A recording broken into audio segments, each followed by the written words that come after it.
Though the choice of the combat unit looks surprising, the second batch of the Kirpi-wheeled armored personnel carriers by Turkish BMC arrives in Ukraine, as witnessed by one of the Ukrainian soldiers in a video posted on social media. Turkey committed 200 vehicles, 2 brigades of Marines were already operating 50 vehicles, with more to follow.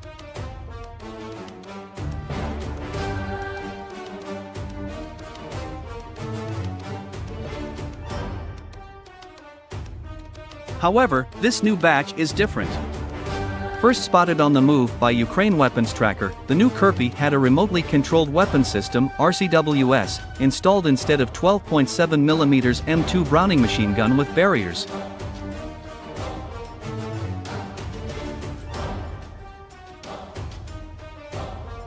Now that we have a close-up video, we can clearly see that it is indeed the Anubis RCWS made by the Romanian company ProOptica S.A. I should be mentioned that ProOptica S.A. is partnering with Elbit Systems in the field of remotely controlled weapon systems for a long time. Which is unusual to see because Kirpi already has a standard turret SARP combat module from Aselsan.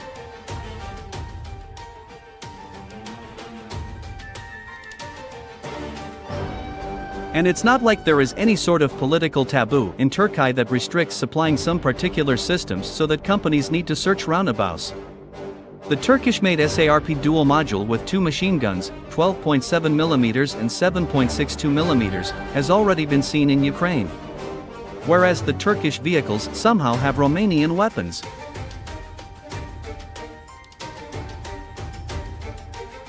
The reason may be quite simple. Kirpi maker BMC could have taken weapon systems that were relatively cheap and available in quantities. According to US PIC ONS sources, earlier ProOptica sold 100 turrets to Nurol, who wanted to install them on their own vehicles intended for the Turkish Gendarmerie General Command.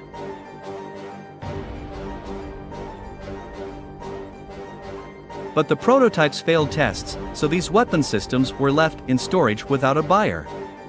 Later, Nurol managed to sell some of them installed on 4x4 vehicles to the African countries at a discount.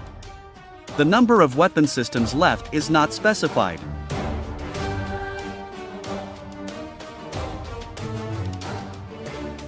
On the one hand, that means Ukraine may have gotten some of the redundant weapon platforms that were not accepted by the Turkish gendarmes. The Turkish army itself mainly uses SARP and Otokar RCWS on their vehicles.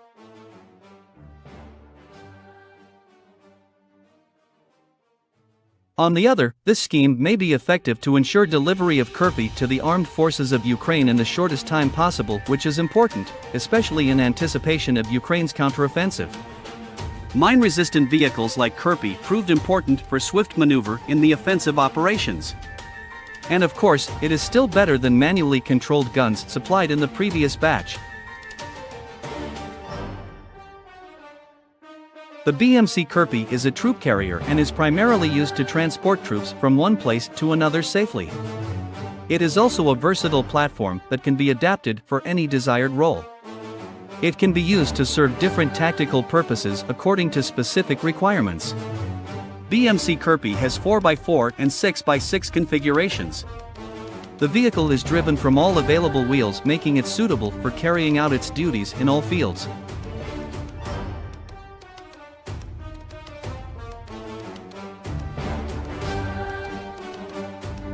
Kirpi is a 4x4 armored vehicle in the MRAP, mine-resistant ambush-protected, category designed and developed by the Turkish company BMC.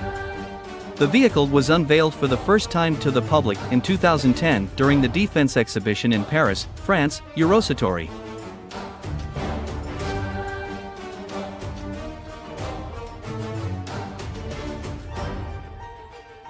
Kirpi is now serving in the Turkish Army, and Turkish company BMC has won a contract to manufacture approximately 470 mine-resistant 4x4 protected vehicles for the Turkish Army Command based on the Israel Hayhoff Ltd Navigator 16-ton vehicle.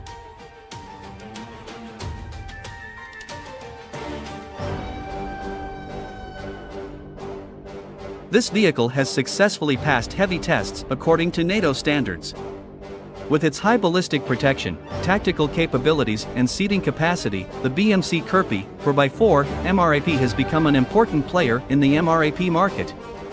The Kirpi MRAP is also being produced for the export market, and its first customer is Tunisia, which ordered 40 vehicles.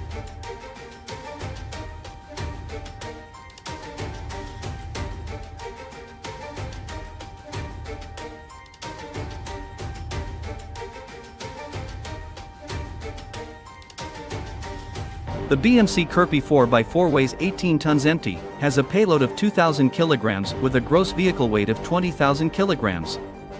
Propulsion for the BMC Kirpi is provided by a Euro 3 compliant Cummins diesel engine producing 375 horsepower, 275 kilowatts.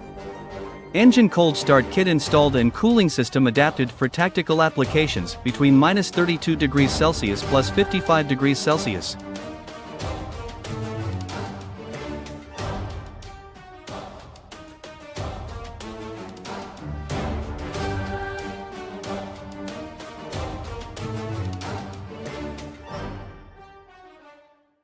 The driveline is equipped with a 6-speed Allison 3000 automatic transmission paired to an Axletech 2-speed transfer case with selectable 4x2 or 4x4 drives.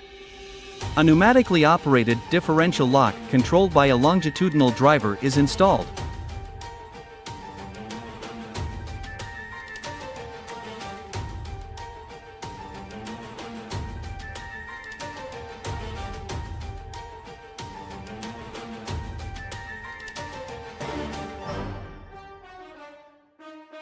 The front steering drive axle and rear drive axle are Axletech with a displacement of 9,500 kilograms and are produced from a combination of parabolic leaf springs, telescopic shock absorbers, and anti-roll bars. Kirpi 2 has a fully independent suspension with coil springs, has the same axle displacement. Both are equipped with a pneumatically operated cross-axle differential lock controlled by the driver.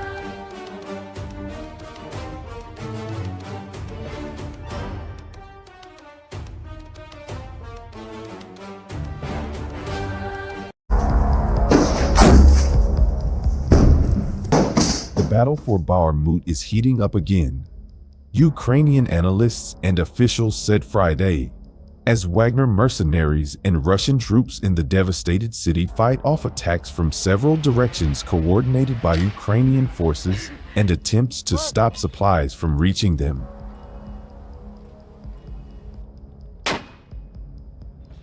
Ukrainian forces revived their offensive against the Russian troops who entered the Bakhmut front, which for months had been the stage for the longest, bloodiest, and most brutal fighting of the war. The Ukrainian defense still controls the western district of the city but had been subjected to very intense Russian artillery fire during the previous 48 hours, said the ministry's assessment.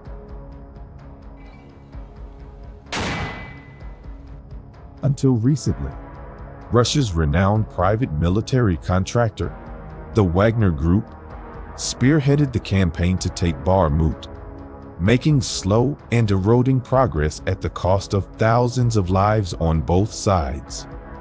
Now, the regular Russian unit has joined.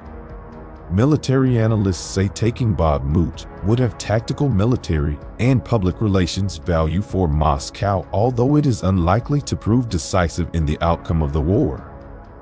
The Russian Ministry of Defense also noted an increase in fighting in the western part of the city on Friday.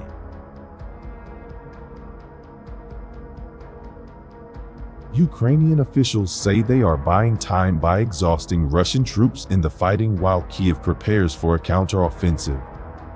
Ukrainian President Volodymyr Zelensky argued that if Russia won the Battle of Bakhmut, Russian President Vladimir Putin might be able to start building international support for a deal that would require Ukraine to make unacceptable compromises to end the war.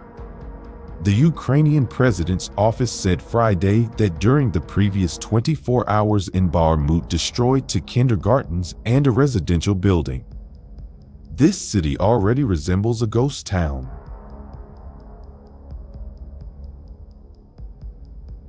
Meanwhile, after 10 months of one of the longest and bloodiest fighting of Russia's war in Ukraine, the Ukrainian army is now defending a shrinking semicircle of ruins in the western neighborhood of Bakhmut, only about 20 blocks wide and under constant shelling with artillery.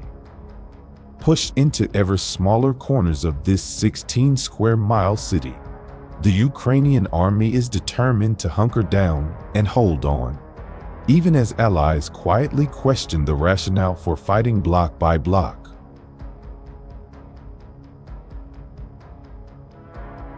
According to recently leaked U.S. intelligence documents, this week's visit of the remaining control zones, along with interviews with soldiers and commanders, indicated that the Ukrainians had lost ground within the city, although access roads remained impassable, allowing for supplies and evacuation of the wounded.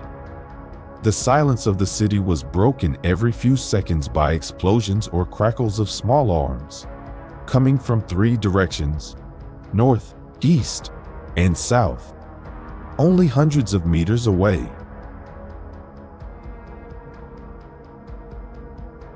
In Kiev's assessment, surviving these dismal conditions was a strategic imperative to quell the Russian army while Ukraine rearmed and retrained its own military for the impending counteroffensive. To reach the small enclave still in Ukrainian control, soldiers and armored vehicles slid along a narrow access road, past piles of exploding and burning trucks to no avail.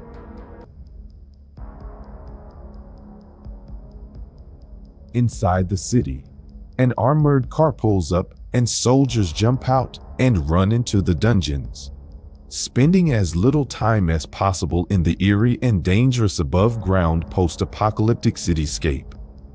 Scattered in the streets and courtyards were torn tree branches, chunks of concrete and shattered glass from the explosion. All the windows in an apartment block were broken in one. The lime green curtains fluttered in the light breeze on a bright, crystal clear spring day.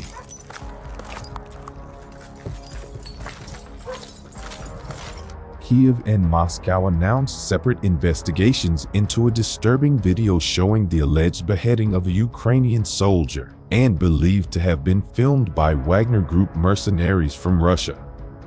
Russia's defense ministry said its forces were blocking Ukrainian troops from leaving or entering Bakhmut, but Kiev rejected the claim. Yevgeny Prigozhin, chief of the Wagner mercenary group, said it was too early to say Russia had the ruined city surrounded. A Russian mine exploded near the generator room of the Zaporizhzhia nuclear power station, Ukraine's state nuclear plant operator Energoatom said. Russia's elite Spetsnaz force has been depleted by the war in Ukraine and will take years to rebuild, according to documents in leaked Pentagon files. The findings, reported Friday by the Washington Post, confirm anecdotal evidence from Russia last year that some special forces units were nearly wiped out in the first weeks after the invasion.